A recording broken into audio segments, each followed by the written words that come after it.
Il est 12h15 à Paris. RFI, toute l'actualité. Florent Guignard. Une trêve commerciale. Une trêve dans la guerre que se livrent les États-Unis et la Chine. Elle a été actée, cette trêve en marge du sommet du G20 en Argentine, avant que Donald Trump, il y a quelques heures, sur Twitter, n'annonce que les Chinois allaient réduire les taxes à l'importation des voitures américaines. On en parle tout de suite avec notre invité, Grégory Vanel. Bonjour. Bonjour. Vous êtes expert de la politique économique internationale des États-Unis, professeur à Grenoble à l'école de management. De ce qu'on sait de cet accord de Buenos Aires, c'est-à-dire pas grand-chose, qui est le grand gagnant finalement ? Alors c'est une bonne question, mais je pense qu'il est un peu tôt pour y répondre. Tout ce qu'on sait, c'est que la question qui se pose là, c'est si on a une paix des braves ou si on a une veillée d'armes qui est en train de se produire. De toute façon, les deux partenaires commerciaux ont des liens tellement importants qu'une augmentation des représailles serait dommageable pour les deux. Mais la question qui est derrière, c'est de savoir si c'est temporairement une bonne chose pour la Chine ou pour les États-Unis. De mon point de vue, les Chinois, de toute façon, seront inflexibles sur ces questions-là, parce qu'il y a des éléments liés à leur modèle de développement qui sont en jeu. Et surtout, ils ont d'autres leviers que le levier commercial. Je rappelle juste que la Chine est l'un des principaux bailleurs de fonds des États-Unis. En particulier, la Chine achète massivement des titres du Trésor des États-Unis. C'est-à-dire que la dette américaine, elle est financée par les Chinois aujourd'hui et depuis de longues années. Oui. Et donc, la question qui se pose entre les grandes puissances est toujours la même. Est-ce que l'intérêt des Chinois ne sera pas de transférer le conflit vers ces questions-là, et de ce point de vue-là, c'est la Chine qui a le gros bâton, parce que les Chinois peuvent très bien décider de réallouer une partie de leurs avoirs en dollars, qui poserait d'énormes problèmes à l'économie américaine.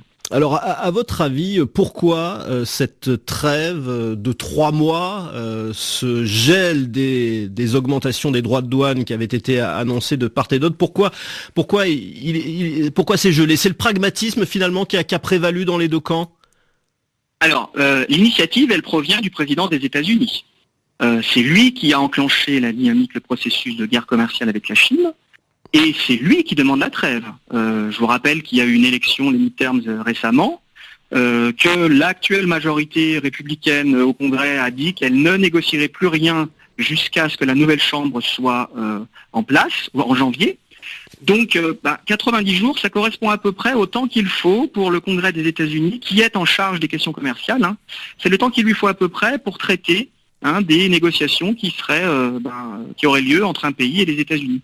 Donc en fait, moi j'ai plutôt l'impression que c'est une dynamique interne qui est en jeu, c'est-à-dire que Donald Trump cherche à gagner du temps, parce que de toute façon, il n'a pas les leviers institutionnels domestiques pour peser sur la négociation avec la Chine. Et parce qu'il se rend compte aussi peut-être que ces mesures protectionnistes, elles pénalisent aussi directement les entreprises américaines. Alors, la question c'est quelles entreprises ? Effectivement, si vous parlez des entreprises qui sont sur la côte ouest, qui sont dans le secteur du numérique, qui sont connectées de manière très importante avec le système productif asiatique, effectivement, ces firmes-là seraient très négativement impactées, leur activité, leur profitabilité. Mais si vous parlez des entreprises qui sont dans l'acier, dans la Rust Belt, c'est-à-dire en gros au sud des Grands Lacs, ces entreprises-là, elles ont plutôt intérêt à ce que Donald Trump soit le plus inflexible possible avec le partenaire chinois. Parce que précisément, c'est sa promesse que de protéger tous ces travailleurs dans des industries qui sont des industries de la deuxième révolution industrielle et qui subissent de plein fouet ce qui est perçu de la part du président des États-Unis comme une concurrence déloyale en fait de la part de l'économie chinoise. Alors Grégory Vanel, cette trêve, elle a été annoncée à l'issue de ce dîner entre les deux présidents en marge du sommet du G20.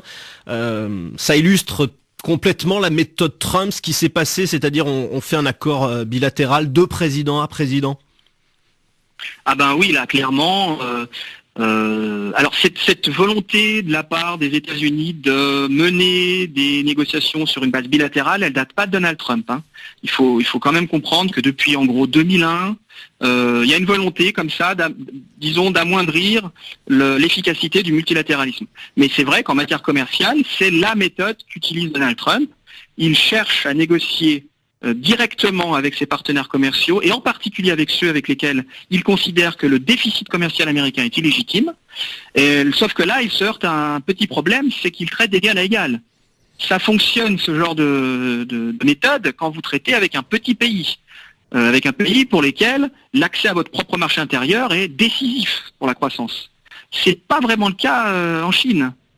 Donc là, c'est plus compliqué. Ça explique aussi peut-être pourquoi il est en train de, tempérer sa volonté de tordre le cou, tordre le bras à son partenaire chinois. Et est-ce que c'est le cas des Européens ? Est-ce que l'Union européenne a des raisons, des motifs de s'inquiéter de la politique protectionniste de Donald Trump ?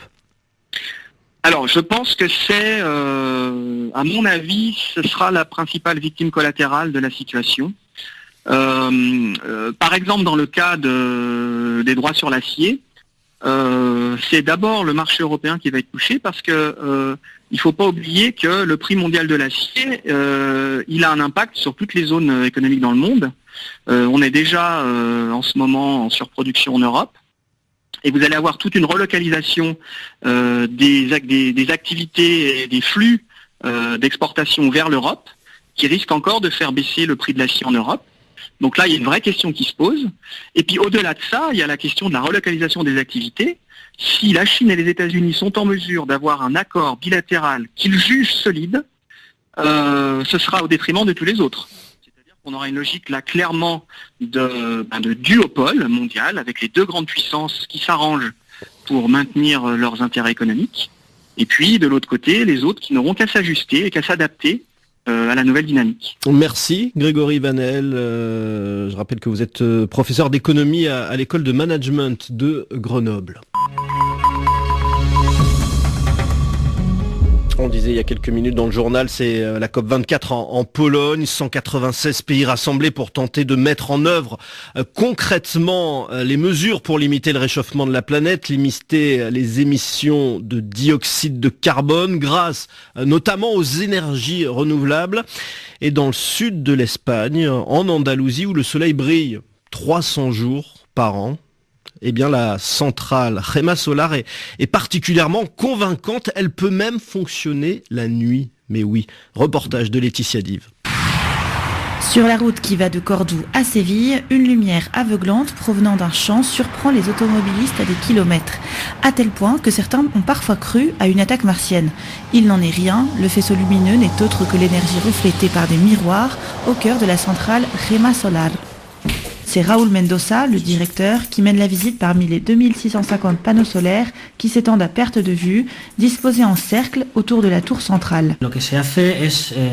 Ces panneaux solaires captent la lumière du soleil et la renvoient vers un récepteur. Au niveau de ce récepteur, on trouve un fluide composé de sel fondu qui absorbe l'énergie de la radiation solaire et se réchauffe grâce à elle. Une fois qu'il atteint une certaine température, à savoir 565 degrés, ce fluide va vers un réservoir de stockage. Ce réservoir est très bien isolé, donc il y a très peu de pertes et l'énergie thermique reste donc stockée dans les sels fondus. C'est cette capacité à stocker de l'énergie solaire qui fait de la centrale andalouse une exception. Elle est la première à avoir utilisé cette technologie pour commercialiser de l'électricité tout en pouvant s'adapter au marché. Car disposer de ce stock lui permet de produire de l'électricité à n'importe quelle heure de la journée. Lorsqu'on veut utiliser cette énergie de jour comme de nuit, on envoie ces sels vers un système où ils réchauffent de l'eau. En raison de la chaleur, cette eau se transforme en vapeur. La vapeur déclenche ensuite une turbine qui est connectée à un générateur. C'est finalement ce générateur qui produit l'électricité. Grâce à ce système, la centrale peut produire de l'électricité en moyenne 15 heures par jour en hiver et jusqu'à 24 heures par jour pendant l'été. On n'utilise pas de gaz, pas de combustion. Donc ici, les émissions de CO2 équivalent à zéro. En comparaison, une centrale thermique qui produirait la même quantité d'énergie que nous émettrait environ 30 000 tonnes de dioxyde de carbone. On ne peut donc pas faire mieux. Ici, tout semble donc avoir été pensé pour polluer le moins possible. Pourtant, selon Raúl Mendoza, il reste encore une marge de progression. Nous avons une consommation d'eau qui n'est pas très élevée, mais qui peut encore être optimisée. Celle utilisée pour laver les panneaux solaires, par exemple. Tout est perfectible. Certaines de ces améliorations ont d'ailleurs été intégrées au projet de centrale solaire qui sera prochainement inauguré à Ouarzazate au Maroc, signe que le système utilisé par Rema Solar a de l'avenir. Laetitia Dive, Séville, RFI. Voilà, extrait d'un reportage diffusé dans l'émission Accent d'Europe que vous pouvez retrouver sur le site internet et puis également sur RFI.fr. Je vous signale un grand reportage en Pologne, en Silésie, où a lieu en ce moment la COP24, la Pologne malade de son charbon. On retrouve à présent la chronique des matières premières. Le pétrole est à la une. Claire Fage, bonjour. Le pétrole est deux de ses plus gros producteurs de la planète, l'Arabie Saoudite et la Russie. Mohamed Ben Salman et Vladimir Poutine se sont rencontrés au G20 en Argentine. Et face à la chute des cours du pétrole, une stratégie doit être adoptée d'ici la fin de la semaine. Ce sera lors d'une réunion de l'OPEP élargie, c'est-à-dire les pays de l'OPEP plus la Russie. Et pourtant, Claire, il ne sera pas facile de réveiller des marchés pétroliers à nouveau très déprimés. Et oui, si les cours ont un peu rebondi ce lundi, c'est au moratoire de 90 jours sur les taxes de Washington sur les produits chinois, plus qu'à la prochaine réunion de l'OPEP qu'on le doit. Le baril de Brent est à nouveau au-dessus de $60 aujourd'hui, mais c'est peu étant donné l'embargo sur le pétrole iranien. Le mois de novembre 2018 a été le pire pour le pétrole depuis une décennie, un plongeon de 20%, de 30% au total depuis le pic du début du mois d'octobre, où le pétrole valait encore, on le rappelle, plus de $86. Qu'est-ce qui explique un tel retournement du marché ? L'Arabie Saoudite et les Émirats Arabes Unis ont beaucoup augmenté leur production en octobre, sous la pression de Washington, qui s'inquiétait d'une hausse des prix à la pompe. Ils ont plus que compensé l'absence des barils iraniens. Par là-dessus, la Maison-Blanche a accordé des dérogations de 6 mois à 8 pays clients de Téhéran, ce qui a même causé un rebond des exportations iraniennes dans le courant du mois de novembre. Hors OPEP, la Russie n'avait jamais autant pompé de brut en octobre que depuis l'époque soviétique, et les États-Unis ne cessent d'augmenter leur stock de pétrole de schiste en attendant de pouvoir les exporter quand ils auront les oléoducs nécessaires. Ce n'est donc plus un déficit mais un excédent de pétrole qui se profile. En 2019, la consommation de brut a de fortes chances d'être moins importante que prévu du fait du ralentissement de l'économie mondiale occasionné par les conflits incessants de commerce. Alors, que vont décider l'OPEP et ses alliés en fin de semaine ? L'Arabie Saoudite a été claire, elle ne veut pas baisser toute seule sa production, en partie pour ne pas s'attiser les foudres de Washington, mais il faudra convaincre au sein de l'OPEP le Nigeria et la Libye, qui avait été exempté en décembre 2016 et dont la production s'est redressée depuis, de participer à l'effort. La Russie, elle, souffle encore le chaud et le froid, elle veut bien coopérer, tout en clamant que la fourchette actuelle des prix lui convient très bien. L'OPEP+, comme on l'appelle, est divisée et qui plus est affaiblie par le départ prochain du Qatar, qu'on vient d'apprendre, pour redresser durablement les cours du pétrole. La fin de la guerre commerciale entre Pékin et Washington sera plus efficace. Merci Claire Fage, et à demain pour une nouvelle chronique des matières premières. RFI à Port-au-Prince, 89.3 FM.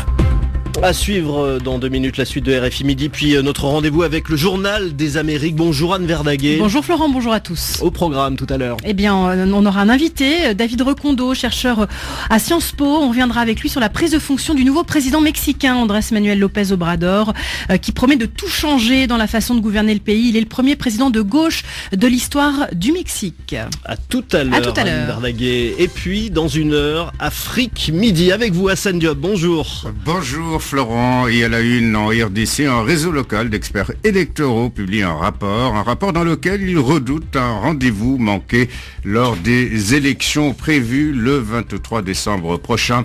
Élections présidentielles et élections législatives avec 2 ans de retard sur le calendrier initial. Rendez-vous à 12h30 temps universel. Dans 1 heure, Afrique Midi avec Hassan Diop. France Média Monde, Radio France, France Télévisions, Arte, TV5 Monde et l'INA lancent Culture Prime. Culture Prime, une nouvelle offre 100% culture, 100% vidéo, 100% numérique. Laissez-vous surprendre et partagez dès maintenant sur vos réseaux sociaux. Avec Culture Prime, la culture, ça se partage.